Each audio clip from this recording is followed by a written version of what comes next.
Grabe, kalapati natin mga kalapatids, oh. Yan, rumuronda pa. Kanina pa yan. May kalapati natin mga kalapatids. Dalawa. Ito.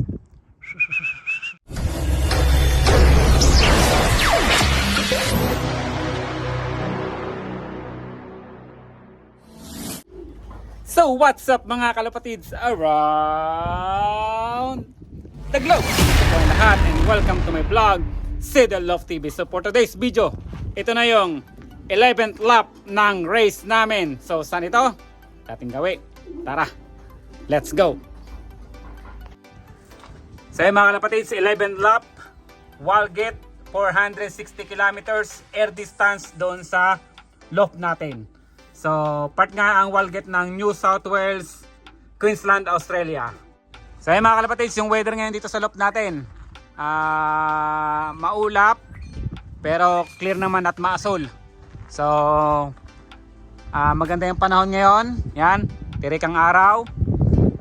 May konting init, pero ang problema is yung hangin. So, headwind ngayon. At mula sa race point hanggang dito sa loop natin is headwind. So kita nyo naman yung plug natin, oh. Grabe, oh. Yung direction ng plug. Yan. So yun nga. Sa history ngayong taong ito, so far ito yung masasabi nila na hard race. So yun, good luck talaga Team Sidel. So mga kalapatids, hindi ko pa nga na-estimate kung anong oras ng datingan ng mga warriors natin. So, samahan nyo ako para i-compute yung estimation ng abangan. So, yun. So, mga kalapatids, may pinrepare ako ditong mapa. So, pakita ko na rin, ready na yung clock natin. So, yan. Ang kinarga nga natin is 19 warriors. So, 5 nominated birds. And flock race, 14 birds. Oras natin is alas 12 ng tanghali na. So, yun. Pag-usapan nga natin kung paano natin i-calculate yung abangan. Kung ano bang oras ng dating nga. So, 460 kilometers nga. Ang weather, ang weather nga ngayon is headwind.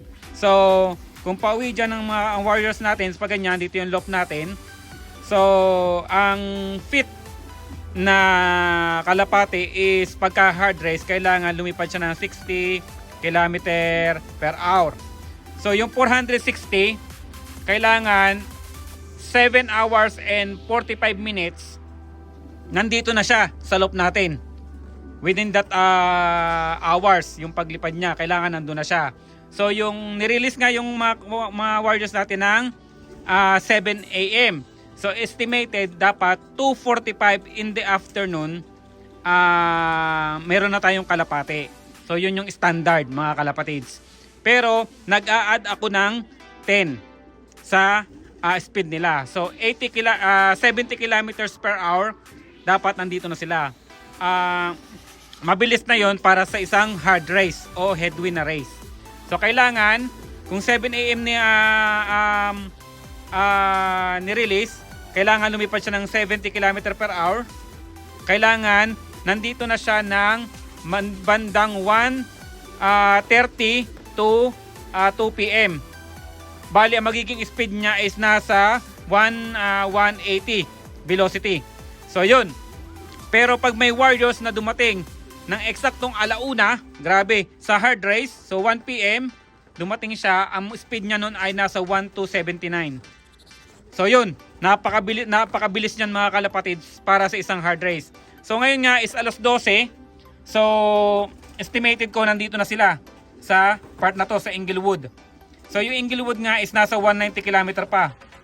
Kaso ang hangin nga mga kalapatids is paikot. Pag ganyan yung hangin, itutulak sila papunta rito. Yung mga warriors natin. Tapos mayroon na naman ulit hangin na paganon. So talagang walang masasabing hangin na itutulak sila diretso papunta sa loop natin. Wala. Talaga yung hangin pa ganyan talaga, pasalubong o pahilis. Talagang hard race nga ngayon mga kalapatids. Kaya ang estimation natin na abangan is 1:30 to 2 PM. So 1:30 nga mga kalapatids ang abangan. So yun, good luck Team Sidel. At add ko na rin mga kalapatids pala, ang Ang lakas nga pala ng hangin ngayon ay nasa 15 to 20 km per hour. Yung taas niya na nasa 100 feet to 300. Yung taas nun. Kaya pag malapit na mga warriors natin at nahirapan sila, sigurado mababa ang lipad nila. Below 100 feet yan o ganyan. Siguro mga ang taas na lang niya, siguro mga 2 puno ang taas. So yun. Good luck talaga mga kalapatids. So good luck din sa Team Seedel. So yun, abangan nga is 1:30 to 2 PM. Kailangan meron nang magpakita.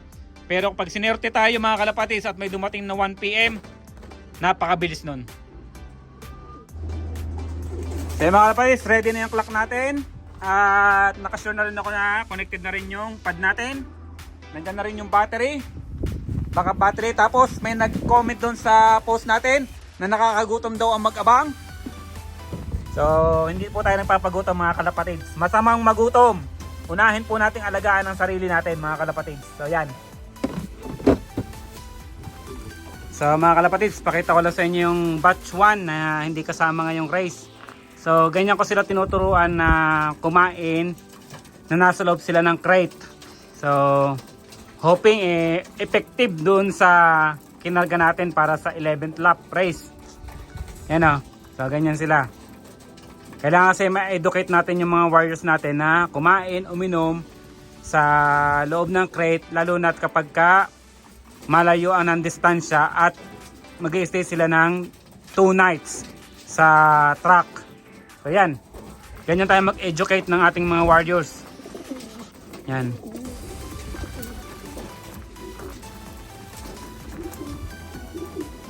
So yun mga kalapatids, yung race nga na to, 11th lap, Walgate 460 kilometers air distance, is a combined race with Queensland Federation.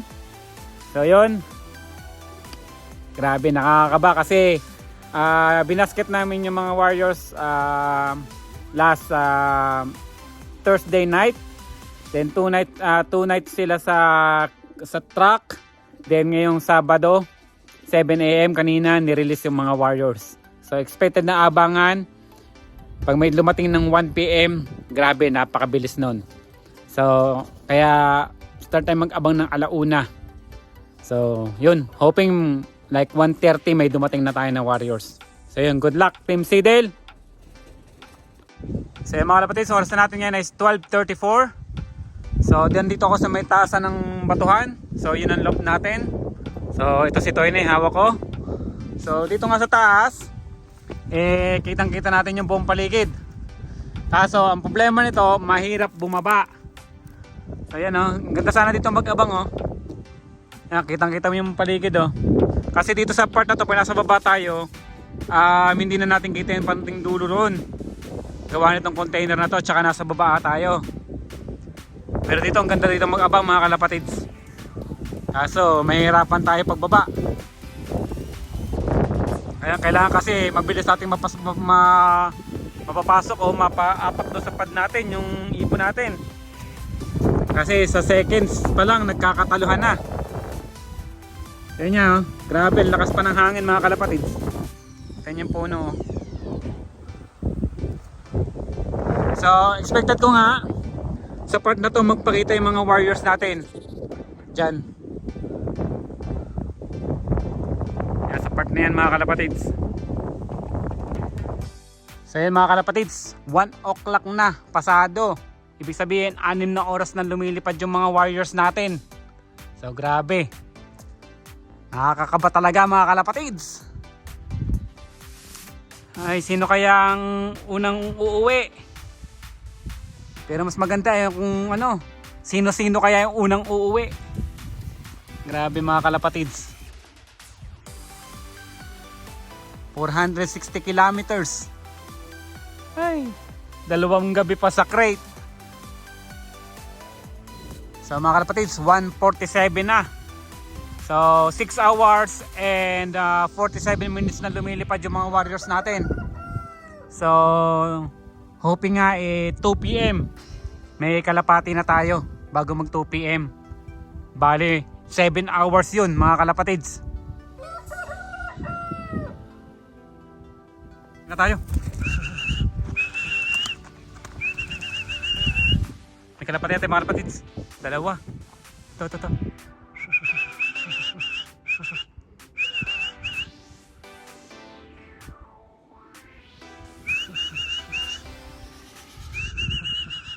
Naku, umiikot pa mga kalapati natin mga kalapatids.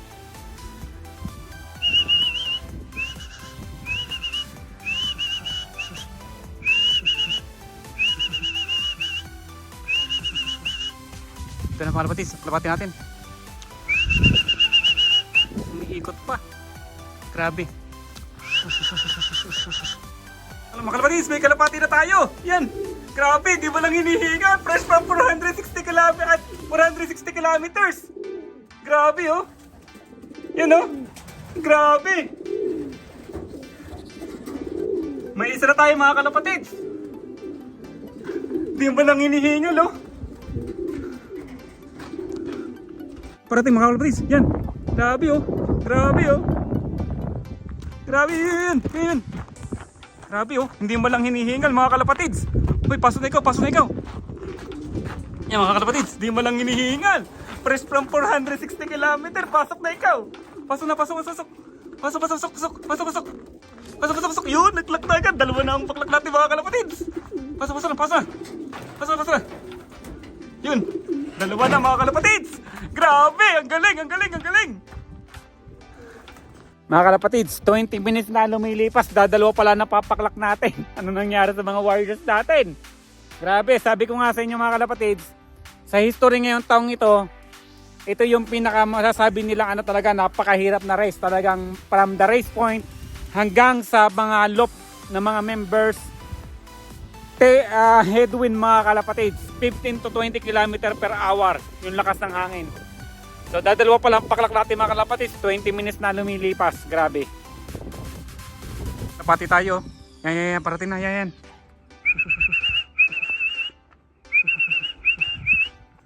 Yan na naman, umiikot na naman ang kalapati natin mga kalapatids. 460 kilometers na nga. Baba na ikaw. Dalawa. Yun. Ito. Naku po, ito niyo mga kalapati natin mga kalapatids. So, nagrorondahan pa. Yan. Oh, baba. Yan. Klak na. Hindi mo lang hinihingal mga kalapatid. Ay, sorry. Pasok na. Grabe, hindi mo lang hinihingal mga kalapati natin mga kalapatid. Grabe, galing oh. Nandito na rin yung nominated bird natin mga kalapatid. Pasok na. Pasok na. Baka maabutan tayo ng mga kalapati. Grabe, galing oh. Pasok na. Yan. Pasok, di mo lang hinihingal mga kalapatid. Oh, galing oh. Pasok na. Di mo lang hinihingal. Ang lupit. Kaya may nominated bird na tayo mga kalapatids. Si 423. Ang galing. Bagong dating tayo mga kalapatids, bigla na lang bumulusok. Di ko walang nakuhanan ng video. Pambira, ngayon pa talagang datingan mga kalapatids. Pasok. 230 nga. Tama nga yung ano. Grabe. Ano? Ngayon pala sila nagdadatingan mga kalapatids.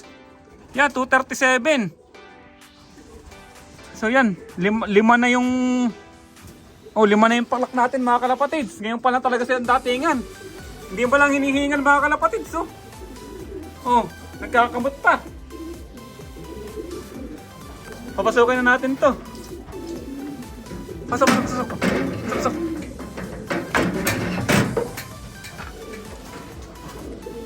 So mga kalapatids, may bagong tayong dating.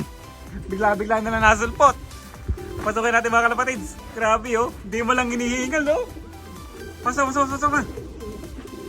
Tibay talaga nitong kalapating to. Pasok.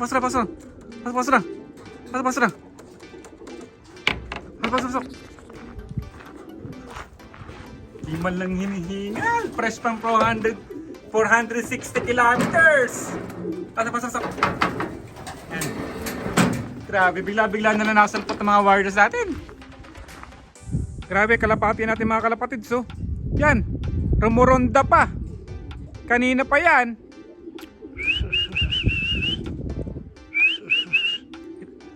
Ay kaya pala, may kalaban sa taas. Yan. Kaya ayaw niyang bumaba. Ito mga kalapatids oh. Yan o, Romoronda pa. Nasobrahan na naman siguro to. Grabe oh. May paklak na ulit tayo mga kalapatids. Grabe, di ba lang hinihingal? Ang lupit, pasok na! Yan. Pasok. Pasok. Yan. Pasok. Sino yan? Saan yan? Sa 5 na United Bird. Sa mga kalapatids, may parating tayo. Yan. Grabe oh, bubulosok. Yun. Klak. Hindi malang ko. Grabe oh. Grabe ang tayo mga kalapatids oh. Grabe oh, yun. Uy, hindi nag-clock ka. Hindi nag-clock. 491.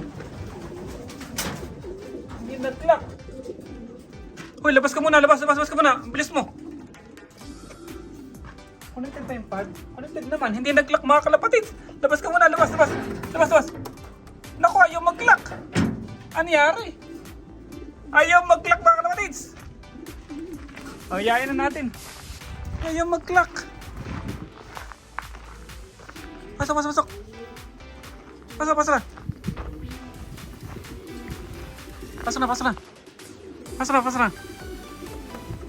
Ayan. Pasok na. 491.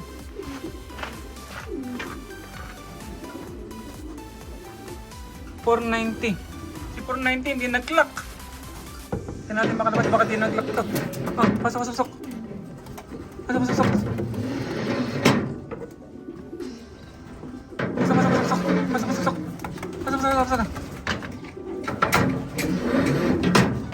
Parating tayo mga kalapatids. Yan o, grabe o. Oo, lampas. Yan. Naku, Romoronda pa. Yan mga kalapatids o. Yan. Oh. Oh, pasok. Pasok.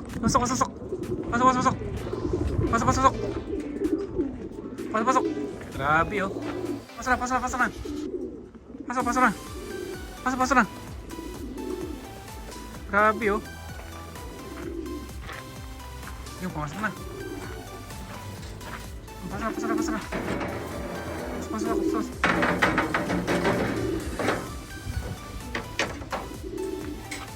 Parating tayo mga kalapatids. Grabe oh. Yun. Uy, lapas ka. Dito, bilak. Pasok. Doon. Grabe oh. Pasok na, parang ayaw mo pa pumasok ah. Naku po, grabe oh. Pasok na ikaw. Gusto mo pa lumipad? Grabe oh. Pasok na. Hindi man lang hinihingal mga kalapatids. Grabe oh, itsura oh. Pasok na ikaw. Pasok na. Yan, pasok na. Yan, galing naman. Yan. Yun nga mga kalapatids, grabe nga yung race ngayong araw na to. Talagang hard race nga mga kalapatids, grabeng pauwian, hindi siya bugso. Talagang pa isa-isa ang uwian ngayon mga kalapatids. Tapos sinabayan pa ng syempre kasabay ni-release yung sa Queensland Federation. Kaya napakaraming kalapati noon. Talaga yung way ng uwian nila is papuntang going Brisbane. Kapag yung kalapati natin talaga hindi marunong mag-breakaway, malamang dadalhin sila ng Brisbane, tapos saka pala sila uuwi rito. So yun, baka ganun na nangyari. Oh, may parating. So yan, pasok. Pasok na.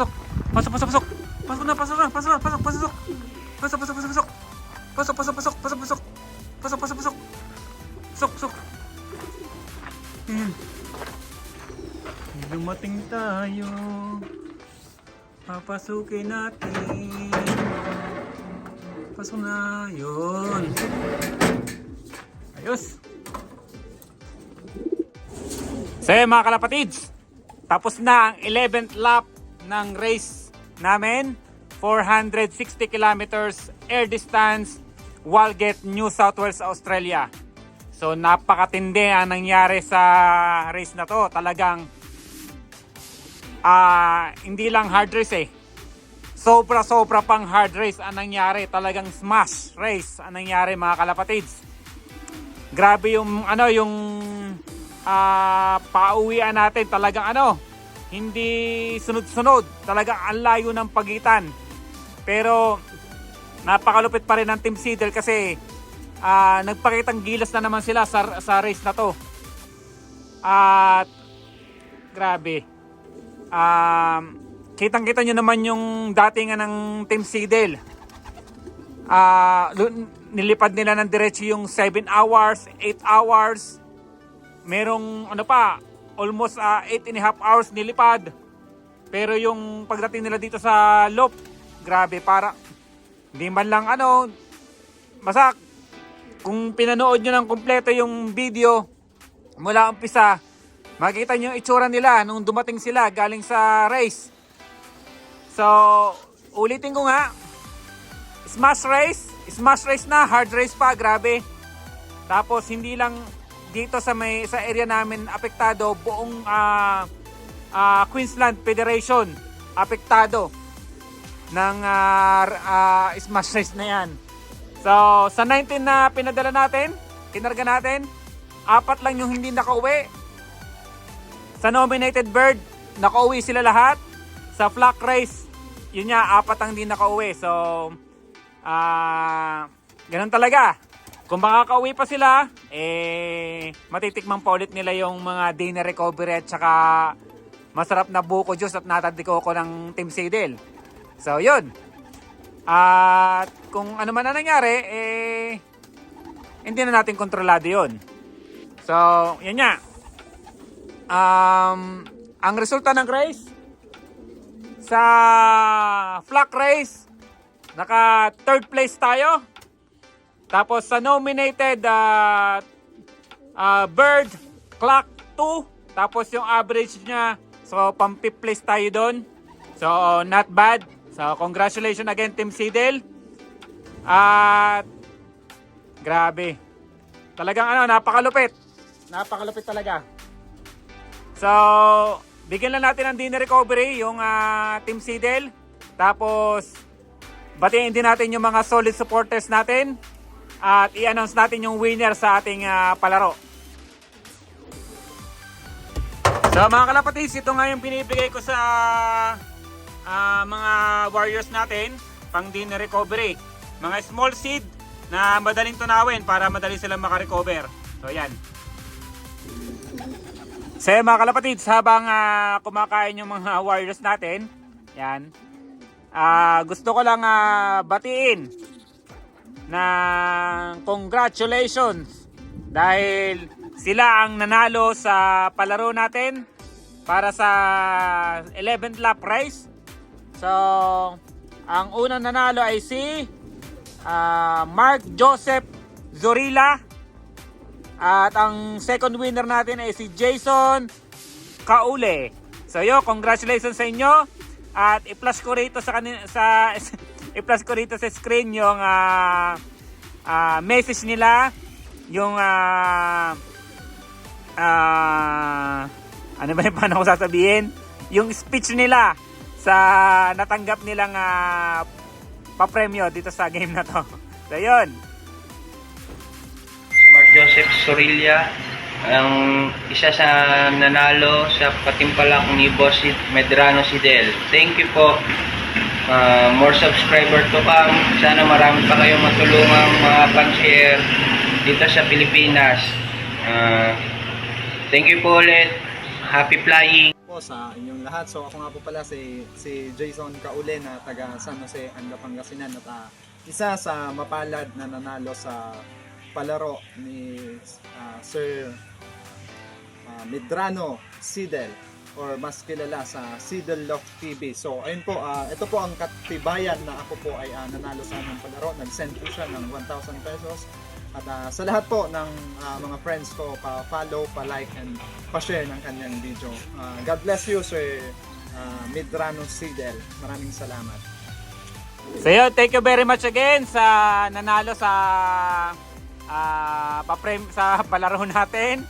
Ayun, at saka syempre gusto ko rin batiin yung mga nag-effort na sumali sa palaro natin. So shout out kay Prism Doha, Caceres Harold, Rejep Escala, Jeffrey Escala, Adonis Junior Bautista, Elmer Umpakan, Barbie Win, Ruby Casabuena Love TV, 30 Benz Mandayuhan, J. Senon Isanan, Dennis Castro, John Raymar Castro Ramboy, Lyson Darantinaw, Arya Biancalof, Tobey Marshall, J. Mark Ansale, Emmanuel M. Ignacio, Limuel Loft, Nico Palangka, Zalde Q. Balangbang, Andrew A. Inverso, Marivic Carrera, Christian L. Gio, JCD Kier, TRPU, Alfie Canlapan Angeles, Jepson Cadano, Carl Christian Puno, Marben Dulet Agustin, Noel Rams, Aralo, Royce Agustin, at yung Alibata Words, pasensya na, hindi ko mawasa. Willie Alberto Dagdagan, Andrew Malrasigan, Michael Vincent Alvarez, and Adrian Dangitan, Mingaw Zuniga Julius, Gibo Malaki, John Lester Laksamana, Beliente DM, Jerome Kaya, Joe Fer, Mariano Riduban Masano, Raymark de la Cruz, Dudes Bado, and Nagjaba Kedge, Kirsan Moya, Rome, Neighborline, and Ichay Channel Page, si Lieno John Felix, Emper Prehola, Winray Nitawa, Jerome Lastima, and Russell Nahalob, Incarlo Samya Bernardo, Reden Galisanaw, Francisco Raymond, Kevin Del Rosario, Henry Arthur Navalta, Agustin John Royce Dolit, Gio Dislate, Darrell Bantilo, Angel Slope, Ryan Endrina, and Evangeline Biag Jacinto, and Mark Joseph Zorilla, at doon sa naman Jason Kaule. So yun, congratulations sa mga sa nanalo. At maraming salamat din sa mga solid supporters na patuloy na sumusuporta sa ating page sa Zedel Love TV. And kumusta po kayong lahat at ingat po kayong lahat palagi. And bye-bye! Enjoy watching Settle Loft TV.